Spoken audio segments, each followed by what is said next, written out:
Konnichiwa, minas! Sejam bem-vindos ao canal Poder Otaku, eu sou o Lucas e está começando mais um vídeo do quadro Mundo Nerd aqui. E hoje a gente está encerrando aqui a votação que eu falei para vocês escolherem, né, qual equipe criminosa vocês gostariam de ver um vídeo falando a respeito.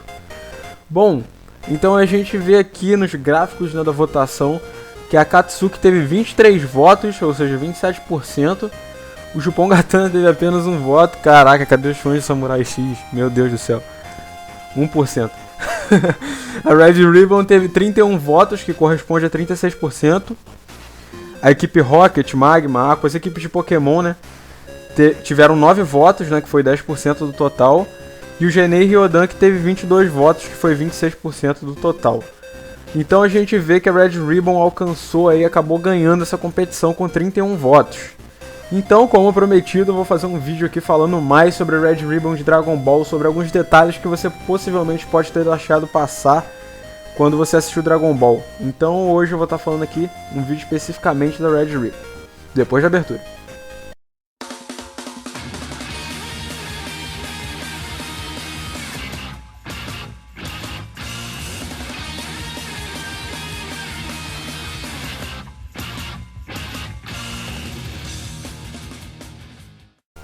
A Red Ribbon de Dragon Ball é um terrível e temível exército criminoso que é dito pela Bulma no anime como o maior exército do planeta Terra de Dragon Ball. No planeta Terra de Dragon Ball, né? Porque a Terra de Dragon Ball é meio que diferente dos outros planetas Terra. Então, na maioria dos animes, geralmente a gente tem um planeta Terra um pouquinho diferente, né? Naruto, Fairy Tail sempre tem assim alguma coisinha diferente. One Piece, que a gente vê que os oceanos são totalmente diferentes fora dos padrões dos oceanos da Terra.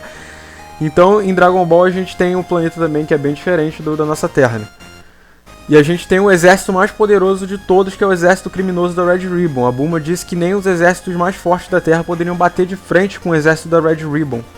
Pra você ter noção do poder militar da Red Ribbon. E ela é governada por ninguém menos, ninguém mais do que o comandante, o General Red, que é o líder das forças da Red Ribbon. Obviamente, se o nome dele é Red, ele nomeou a Red Ribbon, ele foi fundador da Red Ribbon e utilizou esse nome. General Red tem como seu assistente Black. Isso mesmo, você não ouviu errado, ele tem como seu assistente Black. Mas não é esse Black que você tá pensando. É o Black de Dragon Ball clássico, o assistente do General Red.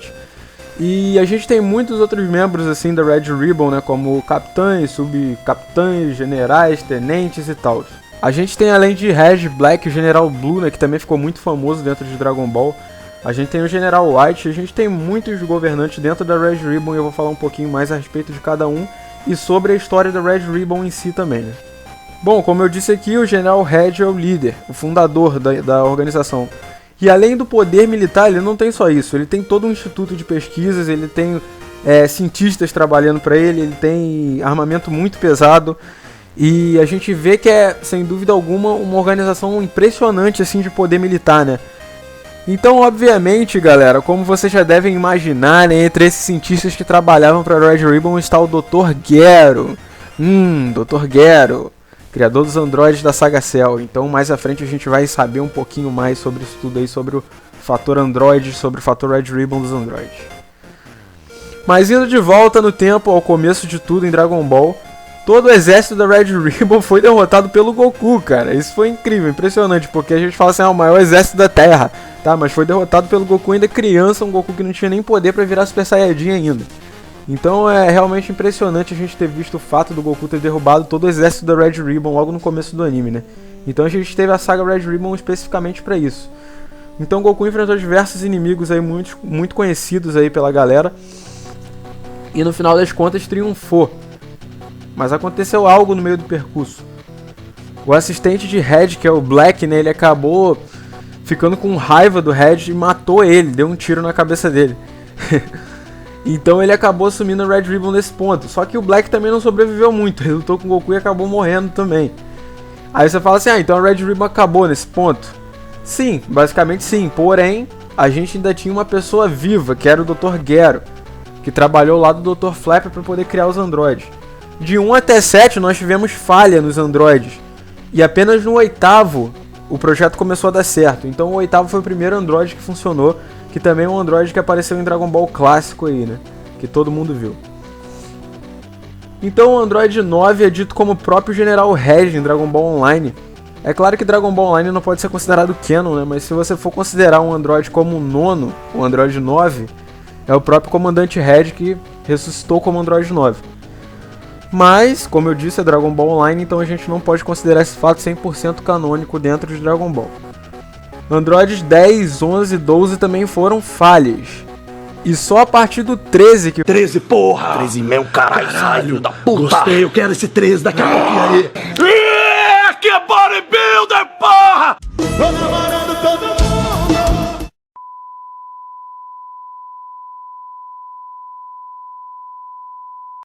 E só a partir do 13 que foi gerado no computador de Dr. Gero, né, que foi aquele computador que criava os androides superpoderosos, começou a dar certo. A gente não tem certeza se o Android 13 é 100%, ele é como os Android 17 e 18, né, ele é meio humano e meio robô, ou se ele é 100% robô, porque também tem Android 100% robóticos em Dragon Ball. Então o Android 13 a gente nunca teve essa certeza. A gente também tem o 14 e o 15, que a gente tem certeza absoluta que ambos são robóticos, já que ambos foram destruídos e voou pedaço deles pra tudo quanto é lado. Agora o 13 a gente não tem como ter certeza que a Genkidama dissolveu ele, não tem como a gente saber se ele tinha carne e osso, né, ou se ele era só robótico. Então, como eu disse, o Android 13 foi derrotado pela Genkidama Super Saiyajin do Goku, né, que foi um troço meio doido, assim, como assim, o cara fez a Genkidama Super Saiyajin, ele usou a Genkidama e os poderes Saiyajin dele absorveram a Genkidama e ele acabou matando o Android 13 durante esse percurso, né, que estava super poderoso já com os chips integrados do Android 14 e do Android 15. O Android 14 foi morto pelo Trunks e o Android 15 foi morto pelo Vegeta. Só por ponto de curiosidade, né, caso vocês queiram saber quem matou quem. Durante todas as guerras que a gente teve dentro da Red Ribbon, vale mencionar também que o filho do Dr. Gero foi morto. Sim, isso mesmo, o filho do Dr. Gero foi morto por um tiro. E ele era um soldado excelente, é dito no anime que ele era um soldado incrível, né, e o Dr. Gero criou o Android 16 com base nisso. Ele criou o Android 16 para ser uma réplica do seu filho, ele fez um Android 16 não violento, ele fez um Android 16 pacífico, né, por conta disso. Porque ele não queria perder o Android 16, porque ele fez o Android 16 para substituir, para tomar de certa forma o lugar do seu filho que tinha morrido, né? Então esse é um fato provavelmente que muitos fãs de Dragon Ball às vezes deixam passar, né? Mas às vezes não ligam uma coisa a outra, mas sim, o Android 16 é feito baseado no filho do Dr. Gero.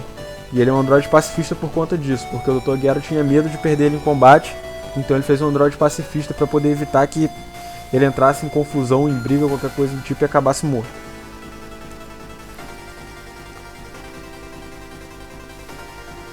Antes de partir para os gêmeos mais sinistros de Dragon Ball, né, vamos dar outra voltada no tempo para falar um pouquinho aqui a respeito de algumas coisas, alguns acontecimentos que aconteceram na Red Ribbon, né, no passado. Todo mundo conhece o General Blue, né, mas vocês se lembram como o General Blue foi morto? Pois é, foi de uma maneira bem ridícula, galera. O General Blue foi morto por uma linguada. E você não entendeu errado, não. Ele foi morto por uma linguada, uma língua. Ele foi morto pela língua do Tal Pai Pai. Tal Pai Pai atacou a testa dele com a língua e matou ele. Como assim, cara? Tal Pai Pai é tão poderoso assim pra matar o cara com a língua? Como assim? O cara acertou a língua na testa do outro e matou. Pois é, se vocês não lembravam como o General Blue tinha morrido, né? Agora tá esclarecido aí como o General Blue foi morto de uma maneira ridícula pelo Tal Pai Pai, que inclusive foi contratado pela Red Ribbon para poder matar o Goku, né? O Tal Pai Pai. Foi um dos poucos inimigos que conseguiu vencer o Goku naquela época e sobreviveu a um Kamehameha. Meu Deus do céu. Ele tomou um Kamehameha no meio da fuça e ficou de pé. Então o Tal Pai Pai é um inimigo que ele foi deixado para trás, né, no Dragon Ball, ele foi esquecido. Mas ele é um mercenário muito poderoso, ele é meio que assassino, assim, ele pode realmente matar pessoas rapidamente com seus ataques, como ele fez com o General Blue, usando só a língua pra matar o cara. E é um inimigo que foi esquecido, né, nas brechas espaço-tempo de Dragon Ball. Em algum momento ele foi morto e ressuscitado como um androide também na saga de Cell, como pra proteger o milionário lá, mas isso já é outra história bem fora da Red Ribbon, então eu não vou focar muito no Tal Pai Pai por conta disso. Dentro da Red Ribbon a gente também tem alguns outros personagens que têm pouca importância dentro da série, né? A gente tem o General Cooper, Coronel Silver, Violeta, Amarelo, General Branco, o Ninja Murasaki, os Murasaki Brothers que aparecem no especial da Arale lá com o Goku também. Tem o Major Metalitron, acho que esse nome tá certo. Ou não, esse nome é meio difícil, né? Metalitron, eu acho que tá certo. E também teve o Monstro Buion. Então, tanto o Buion quanto o Metalitron foram mortos por Goku. Ou seja, Goku é um baita de um assassino porque matou gente pra caraca dentro da Red Ribbon. Matou o Black. Não é esse Black que você tá pensando. Matou o Metalitron lá, matou o Buion, matou quase todos os inimigos aí da Red Ribbon. Então, o Goku é um assassino desde criança. Pois é.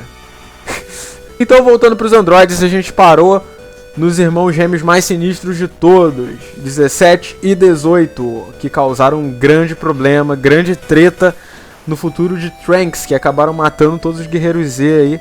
E na timeline de Trunks eles eram muito violentos, sem dúvida alguma. Eles levaram os guerreiros Z um a um e causaram caos aí no... Causaram caos, fica meio estranho, né? Mas causaram caos no futuro de Trunks, que obrigou o Trunks a voltar no tempo para poder salvar o Goku e avisar dos androides e tal, e tudo que ia acontecer, né?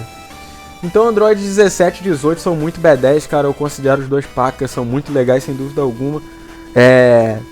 Todo o enredo deles, né? O fato deles serem diabólicos no futuro do Trunks, eu achei muito interessante tudo isso. A gente também tem o 19, né? Que foi de certa forma um Android 100% robótico também, que era assistente do Android 20, que é o Dr. Gero. Basicamente só o cérebro do Dr. Gero, né? E o corpo de metal feito pelo próprio, né? Um corpo robótico de Android criado pelo próprio Dr. Gero. Mas o cérebro dele continua intacto, continua sendo o cérebro do Dr. Gero. E, como eu disse, o 19 que era seu assistente robótico aí, que era aquele gordão que foi morto pelo Vegeta. Então a gente também não poderia deixar de falar de Cell, já que a gente falou de tudo aqui a respeito da Red Ribbon, né? O Cell é aquele Android, Bio-Android na verdade, né? Então o Cell absorve 17, 18 para poder evoluir, então esse é mais um fator interessante, né? Do Cell se passar pela sua primeira forma e depois atingir a forma perfeita, né? Então a gente também teve o Cell aí em várias timelines aí no futuro do Trunks, inclusive. O Trunks também matou o Cell no seu futuro, assim como 17 e 18, depois que ele voltou mais poderoso, né? Então, como eu disse, o Trunks é muito B10 por ter matado todos esses inimigos. Então, um ponto interessante a gente considerar do Cell é esse, porque ele podia absorver os outros androides e se integrar a eles, né? Então, como eu disse, todos os androides foram mortos, um a um, exceto o oitavo, que ainda tá vivo, né? O 16 foi morto, o 13 foi morto, do 14, 15, 17, 18, 19, 20. E o único que sobrou, se eu não me engano, foi a 18, né? Na timeline do presente, no futuro ela também foi morta. Na timeline do presente, os únicos que sobreviveram foram 18 e 17. Então a gente teve 17 e 18 que sobreviveram na timeline principal. E também o oitavo, que foi o primeiro androide que apareceu lá no começo de Dragon Ball, que foi o primeiro sucesso lá criado por Dr. Flapé, principalmente, mais até do que Dr. Gero. Nunca foi confirmado que o Dr. Gero ajudou na criação do Android 8, né, do oitavo, mas ele provavelmente era assistente, ele era colega do Dr. Flapé, e na época os dois trabalhavam juntos na criação dos androides, assim como no computador que gerava android. Bom, galera, então esse foi o fim da Red Ribbon durante a saga de Cell. Depois disso a gente nunca ouviu falar mais nada a respeito da Red Ribbon, ninguém nunca mais mencionou a Red Ribbon. E a gente tem uma aparição aí da Red Ribbon de novo em Dragon Ball GT. Aí você falava, como assim nunca ninguém falou mais nada dos androides da Red Ribbon e eles apareceram de novo em Dragon Ball GT? Porque, como eu disse, Dragon Ball GT não é mais considerado canon. Apesar de ser um anime oficial, foi dublado em diversos países, teve suporte do Akira Toriyama, foi assinado por lei, não confundam fanmade, não confundam Dragon Ball F com GT, tá? GT é oficial, teve suporte do Akira, o Akira se envolveu na criação dos personagens. Foi a maior parte da Toei? Sim, maior parte da Toei, mas o Akira também se envolveu na criação, ele permitiu a criação de Dragon Ball GT. Então é um anime oficial, 100% oficial. Porém, ele não é canônico, a timeline dele não é oficial dentro da timeline oficial de Dragon Ball Z. É um pouquinho complicado de entender isso, mas basicamente a história dele não é oficial. Só isso, o anime é oficial, mas a história não. Então a gente teve uma última aparição da Red Ribbon em Dragon Ball GT com a colaboração premium aí do Dr. Mil, né? E do Dr. Gero juntos para poder criar um Android 17 infernal que acabou se unindo com o 17 que estava na Terra para poder formar o Super Android 17, que também tem um poder insano que conseguia bater de frente até com o Super Saiyajin 4. Aí você fala assim, mas o Android 17 não ia ter poder nem pra derrotar o Super Saiyajin 3, quanto mais o 4. Mas como foi visto, o Android 17 ele tem um poder de absorver Ki, né? Então, na verdade todos os Androids têm esse poder, mas o Super 17 ele teve um upgrade nessa função dele. Então a primeira luta com o Goku acabou deixando ele mais forte. Então depois ele conseguia bater até de frente com o Super Saiyajin 4 por conta disso. Por conta da batalha que ele teve, que acabou aumentando o poder dele, né? Então essa colaboração do Dr. Mil com o Dr. Gero pra poder criar o Super 17 foi algo realmente insano, cara. E o Super 17 ficou muito poderoso. Tem muita gente que odeia o arco do Super 17 em GT. Fala que isso foi só pra encher o saco, pra poder puxar a sardinha pro lado dos fãs, né, que gostavam das sagas clássicas. Aí tiveram que envolver a Red Ribbon de novo, do passado, envolver o Android 17 de novo pra poder atrair os fãs de volta. Mas eu curti o 17, o Super 17, eu acho ele bem legal o design. Inclusive o Super 17 ele também tem a habilidade do Cell de absorver outros androides, como foi mostrado em Dragon Ball Heroes por diversas vezes. Ele teve a absorção do Android 16, né, e também teve a absorção do Cell. Sem falar na absorção do Android 18, que também fez inclusive mudar muito a aparência do Android 17 aí, né, ficou com cabelo louro e tudo, foi até engraçado. Quando ele lutou com o Gohan Super Saiyajin 4, que também é outra coisa que eu já disse aqui com vocês, que é oficial por conta de ser de Dragon Ball Heroes, né? Aí os outros falam assim, Gohan Super Saiyajin 4 não é oficial. É oficial, cara, tá dentro de Dragon Ball Heroes. Dragon Ball Heroes é feito pela empresa Jinx, com a assinatura do Akira e da Toei por lei para poder produzir Dragon Ball Heroes com todo o conteúdo que tem, com todas as transformações que tem. Então Gohan Super Saiyajin 4 é oficial, apesar de não ser canônico dentro da timeline oficial, dentro da história. Gohan Super Saiyajin 4 não existe dentro da história. Nem o Goku Super Saiyajin 4 existe mais dentro da história. Mas é oficial, porque foi criado por empresas oficiais. Só pra dar uma esclarecida nisso, né? Porque eu falei da Red Ribbon aqui, do aspecto dos androides, da timeline do GT, então achei interessante falar disso novamente pra poder esclarecer mais uma vez. Então é isso, galera, esse foi o vídeo pra falar um pouquinho mais a respeito da Red Ribbon, sobre alguns fatores, sobre os androides, né, o que aconteceu com o Android de 1 a 7 e o Android de 10 até 12 também, que muita gente não tinha a menor noção do que havia acontecido com os outros androides, né? Então é interessante eu reforçar e refocar todos esses pontos aqui dentro da Red Ribbon, dizer como morreu o General Red, né, que na verdade ele nem foi morto pelo Goku. Às vezes tem galera que acha que a Red Ribbon foi derrubada e o General Red foi morto pelo Goku. Não, mas ele foi morto pelo próprio Black, e depois o Black acabou morrendo na luta contra o Goku. Então é interessante ressaltar todos esses aspectos da Red Ribbon, galera. Como vocês viram aqui, a Red Ribbon foi a grande campeã da votação, então eu tive prazer de estar trazendo esse vídeo aí para poder falar mais sobre essa organização criminosa épica demais dentro de Dragon Ball. Então é isso, muito obrigado por assistir, muito obrigado mesmo, e até semana que vem no Respondendo os Inscritos, que já foi gravado. Sayonara e vejo vocês no próximo vídeo e até lá!